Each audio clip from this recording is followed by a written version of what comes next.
twagiye umuhanuzi wa gatanu cyangwa se umuvugabutumwa wa gatanu, turasanga umugabo umupapa mwese n'umusaza, ntabwo naba mvuze nabi, maze igihe muri uyu murimo wo gukorera Imana cyangwa se ivugabutumwa, ngira ngo muramuzi, yitwa muhaye ikaze wowe udugurikiranye hano kuri Maombe Empire. Mbahaye ikaze, ndabashimiye cyane kandi kubwo guhora mudukurikirana hano, urukundo rwanyu turabona cyane. Uyu munsi rero uyu munsi naje mbazaniye abahanuzi batanu ugomba kwitondera. Mu ndimi z'icyongereza babyita top 5 prophets. Top 5 prophets abwo n'abahanuzi nyine batanu ugomba kwitondera hano mu Rwanda.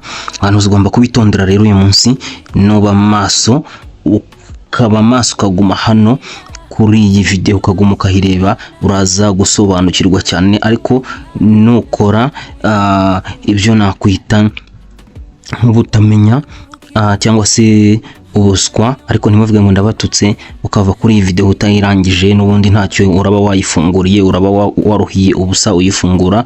Rero urasabwa kuguma hano ukareba iyi video ukayireba mpaka irangiye hano kuri YouTube, kugira ngo bashe gusobanukirwa n'icyatumye uyifungura. Uyu munsi rero mbazaniye abahanuzi batanu ugomba kwitondera mu gihugu cy'u Rwanda. Yego ndabizi igihugu kirimo abahanuzi benshi cyane, nabo uzi ni benshi cyane, ariko njyewe nagutoranyije abahanuzi batanu ugomba kwitondera.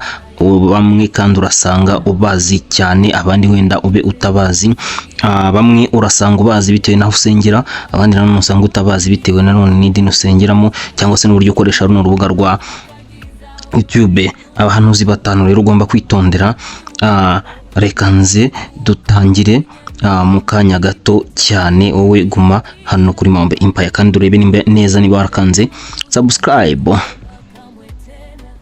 Twihuse, uyu munsi ngiye guhera ku muhanuzi wa gatanu. Wowe ukurikirane cyane kugeza ku muhanuzi wa mbere. Ndabizi neza ko uraza gufashwa cyane kandi uraza kubikunda cyane.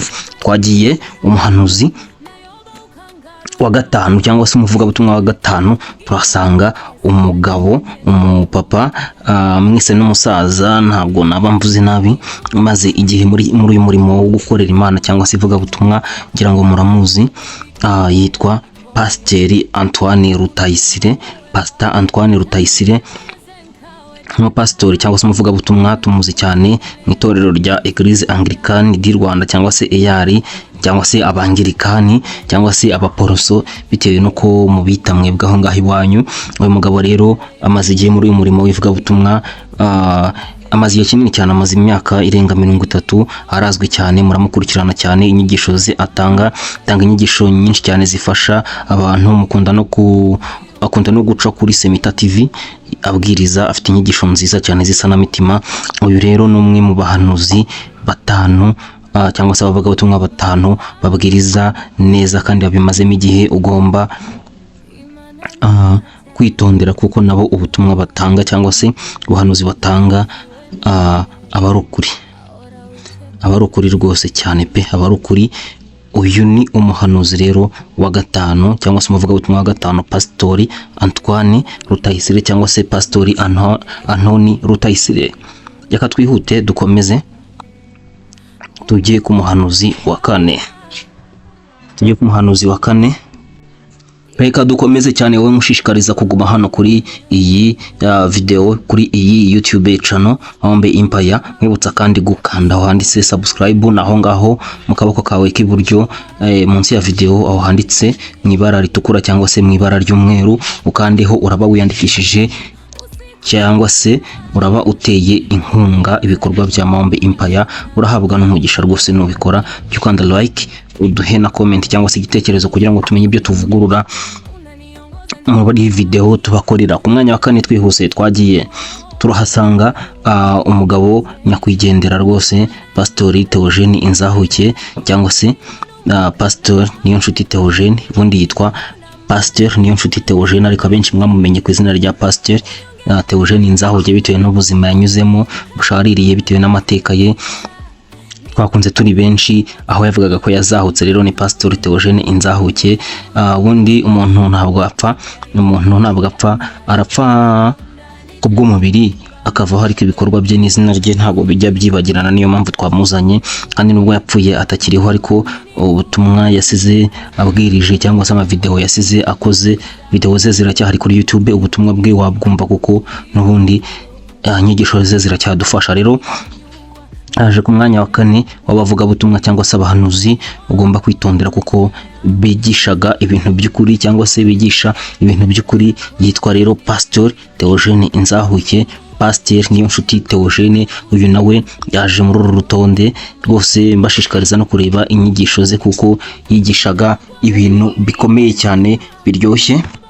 Namwe mu bavuga butumwa bigishaga ibintu biryoshye kandi babanyamuhamagaro, kandi bari bafite umwuka w'Imana. Rero yitwa Pastor Theogene Inzahuke cyangwa se Pasteur Niyonshuti Theogene. Niwe rero uje mu rutonde rwacu, aje ku mwanya wa kangahe? Ku mwanya wa 4. Twihuse cyane rero,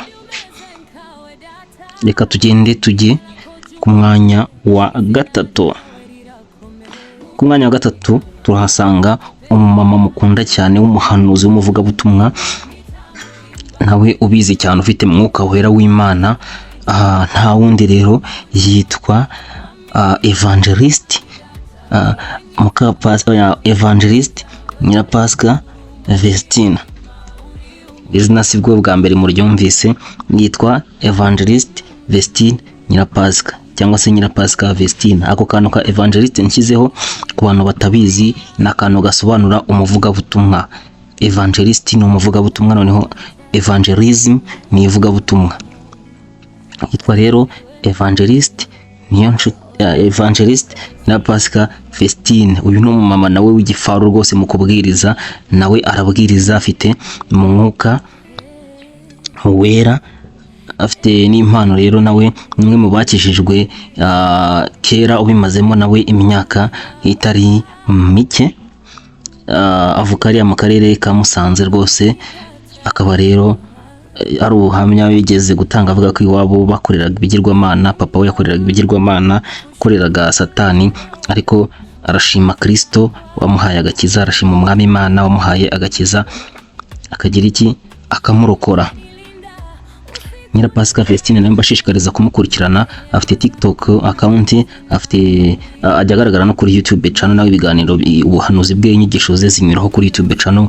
Mbashishikariza kujyaho mukamukurikirana, nawe agira inyigisho nziza. Twihuse cyane, twagiye ku mwanya wa 2. Ku mwanya wa 2 muratangazwa n'umugabo tugiye kuhasanga, kuko avukana n'uyu Nyirapasika Vestina. Baravukana rwose, bose n'abavuga butumwa babanyamuhamagaro, kandi bayoborwa na mwuka wera w'Imana. Umugabo nta wundi, yitwa Pasteur Semajeri Gaspard. Yitwa Pastor Semajeri Gaspard cyangwa se Pastor Gaspard Semajeri. Uyu mugabo muramuzi cyane, abantu bakurikirana ubuhanuzi, bakurikirana ivugabutumwa. Umuhanuzi umenyerewe cyane, n'umupastori umenyerewe cyane, n'umupastori n'umuhanuzi n'umuvugabutumwa, byose arabikora. Semajeri Gaspard avukana na Nyirapasika Vestina, bombi bavuka hariya mu karere ka Musanze. Semajeri n'umugabo ufite ubuhamya bukomeye cyane, burimo inyigisho, mu bushakishe mu bwumve ubuhamya bw'uko agishaka yabaga mu nzu yatijwe n'uwasigajwe inyuma n'amateka, abo twitaga abatwa, ariko ntibikemewe kubita abatwa, ngo we na madamu we ngimbeho yabaga nyinshi, bakirarira mu kadeyi, bakambara kadeyi, bakajyamo bakaryama. Uyu mugabo afite ubuhamya bukomeye, afite amateka akomeye, aho inzara yigeze gutera mu rugo we, marayika w'Imana akazana ibirayi, bakarya ku birayi byavuye mu ijuru. Afite ubuhamya bw'uko yigeze byuko yasudiye, yakoze umwuga wo gusudira kandi atarabyize, biramuhira. Imana yarahanyuze rero imuha umugisha, biramuhira cyane. Afite ubuhamya bukomeye cyane, afite ubuhamya bw'uko yigeze gusuzugura Imana ikamukubita, agakubitwa n'umusazi. Afite n'ubuhamya bw'uko yajyaga ikuzimu, yakoreshwaga n'abadayimoni, kuko se we na Nyirapasika yakoranaga n'ayo magini n'imyuka mibi. Noneho Semajeri imyuka mibi ikageza kumutwara, ikamujyana ikuzimu. Noneho aza gusengerwa ari ikuzimu, Kristo amukurayo, arakizwa. Afite ubuhamya bukomeye, mujye kuri YouTube mushakisha ibyigisho bye mumukurikirane, nawe afite inyigisho zikomeye cyane zabafasha. Yitwa Semajeri Gaspard, nawe amaze igihe muri uyu murimo uvuga butumwa, mumukurikirane cyane. Twagiye rero tugeze ku mwanya wa mbere, twihuse cyane. Ku mwanya wa mbere turahasanga umukobwa, benshi hari ababyitiranya bakamwita umumama, ariko si umumama ni umukobwa. Nta wundi yitwa Riziki Chantal Riziki Evangeliste Riziki Chantal, yita igiharamagara, yita umukobwa utagira ubwoba, yita mushiki wa Yohani. Impamvu yita igiharamagara akita umukobwa utagira ubwoba nuko nyine we aravuga ntajya aca ku ruhande, ibyo byose arabivuga uko byaba bimeze kose. Mushiki wa Yohani impamvu abyita nuko nyine ari umukobwa ugaragara ko yabageze mu myaka myinshi, mu myaka mikuru iri hejuru nko muri mirongo, ariko akaba atarashaka. Rero kubera igitutu bamushyiraho bamubaza ngo uzashaka ryari, ariko icyo udashaka, niyo mpamvu yita mushiki wa Yohani umubatiza. Yitwa Riziki Chantal, afite ubuhanuzi bukomeye, yahanuye ibintu byinshi. Yahanuye ikintu cya mbere, yasengeye akabari ka Cadillac karashya, Uwiteka Imana aragatwika kubera ibyagakorerwagamo. Cadillac irashya neza. Ubwo buhamya burahari kuri YouTube, mushakishe murabubona. Ikindi yahanuye coronavirus kigiye kuza. Ikindi yahanuye n'irikingwa ry'izi nsengero kandi birasohora. Yitwa Riziki Chantal. Rero abo nibo bavuga butumwa cyangwa se abahanuzi batanu twari twabateguriwe ugomba gutinya mu Rwanda, kuko babirimo neza, bayobowe na Mwuka w'Imana. Ugomba kubitondera aho ubonye ubutumwa bwabo ukabureba. Hari benshi cyane rero murimo muvuga ngo sinabavuze ngiki niki. Nawe uri gutekereza, ajya muri comment umwandikemo, ubutanzaza mbakorera abandi, mbakorere urutonde rw'abantu 10. Saba bonyine, ariko nabashije kubatoranyiriza batanu. Mbona nawe utwandikire batanu ubona muri comment hepfo aho ngaho. Mwakoze cyane rero kudukurikirana hano, kanda like, ukore share kandi na subscribe. Turabakunda cyane, naho ubutaha mujye mukomeza gukurikirana ibiganiro byacu. Bye bye rero, ciao ciao.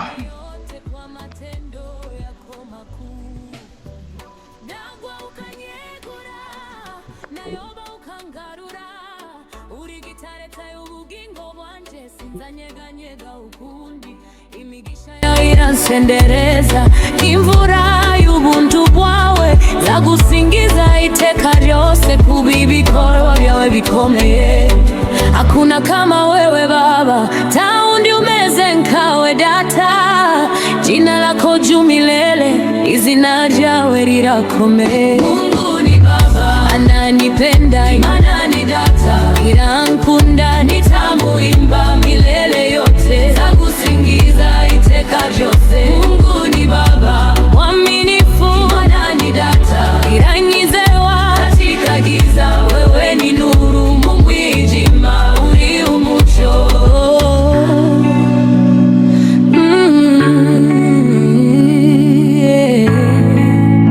Mungu ni Baba, Imana ni Data. Asifiwe milele, ahora uiteka ryose.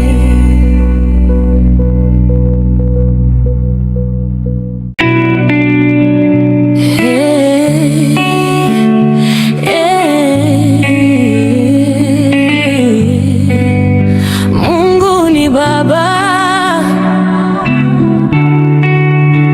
Imana ni Data.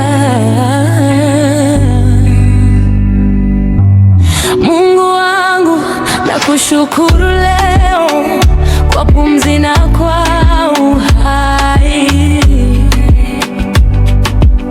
Umenilinda usiku na mchana, rehema zako hazina mwisho. Unanipa nguvu kila siku, unaniongoza njia haki. Hata nikidofika moyoni, we uniinua tena. Mana yanje ndagushimira, kububugingo n'umwuka nahawe. Wandindiye ijoro n'amanywa, imbabazi zawe ntizigira iherezo. Unyongerera imbaraga buri munsi, ukanyobora inzira nziza. Niyo ncitse ntege mu mutima, urakomeza nkongera guhaguruka. Mungu ni Baba, ananipenda, Imana ni Data. Irankunda, nitamuimba milele yote, zagusingiza iteka ryose. Mungu ni Baba mwaminifu, Imana ni Data.